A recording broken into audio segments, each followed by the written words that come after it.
teriak-teriak anak gue makin besar. Gimana tuh maksudnya? Ada komplain dari anak-anak? Nggak ada, gue merasa aja kayak anak gue makin besar, umur gue makin bertambah, lingkungan gue sudah jauh berbeda gitu kan.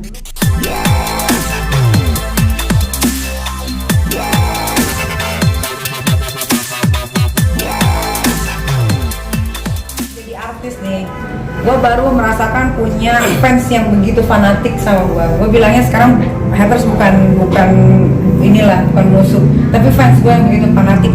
Sampai apapun, dari dia bangun, dari dia mau berak, mau tidur, bangun lagi, itu yang dipikirin cuma hidup gue. Dan gue merasa berterima kasih dengan kelakuan bodohnya dia itu loh. Sampai akhirnya gue sekarang bisa kenal sama owner, pemilik dari hotel besar, gue bisa kenal sama ketua satgas gitu. Itu sebenarnya ada dampak baiknya juga gitu gue dengan perlakuan bodohnya mereka. Jadi mereka mau buat apa, mereka mau posting apa lagi terserah.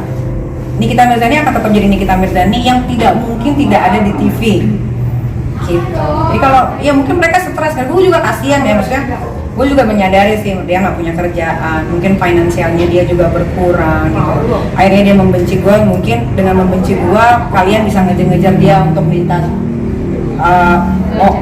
wawancara sama yang seperti kalian lakukan ke saya gitu. Tapi kan ternyata tidak, karena mungkin kalian juga udah bosen kali ya kan, jadi nggak ada yang nyari, tetap yang dicarikan di kita lagi. Kalau gue sekarang udah nggak peduli setan lah sama yang kayak gitu, biarkanlah dia dengan dunianya gue punya dunia gue yang pekerjaan, kesibukan, keluarga, teman gitu. Jadi gue nggak terlalu anggap itu selalu hal yang besar, itu kecil aja. Udah nggak nyoba ngomongin dia untuk apa? Gitu? Kan gue artis, gue mau ngomongin dia. Risih. Awalnya risih, jujur, nggak mungkin nggak. Tapi kesini itu jadi bahan lawakan untuk beberapa teman-teman gue di grup. Karena kalian juga nggak mungkin kan nggak berpikir ini orang kenapa ya, bener nggak? Tapi bagi-bagi giveaway. Ya I don't know ya, mungkin itu uang dari orang lain ya kan. Makanya mungkin ya pikiran gue adalah mungkin mereka iri, kok Nikita Mirzani masuk penjara sudah, digosipin ini udah, berantem sama orang yang paling ditakutin di Indonesia udah, kok nggak turun-turun gitu loh.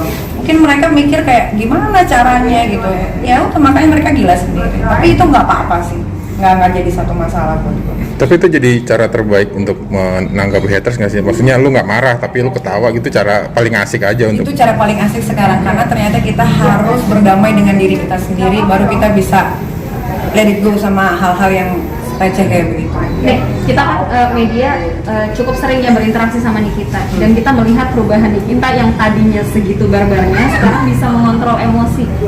Apa sih yang membuat lo bisa menahan emosi lo, tidak teriak-teriak lagi?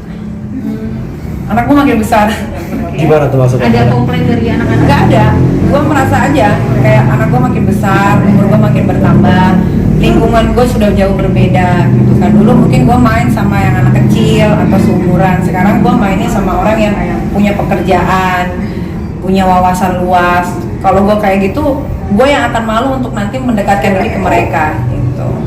Masalahnya mereka kan sudah melihat kayak perubahan gue begitu baik, begitu bagus. Nanti ketika gue punya satu urusan sama mereka lihat gue begitu, kayak mereka aja nggak apa-apa, guanya yang malu gitu.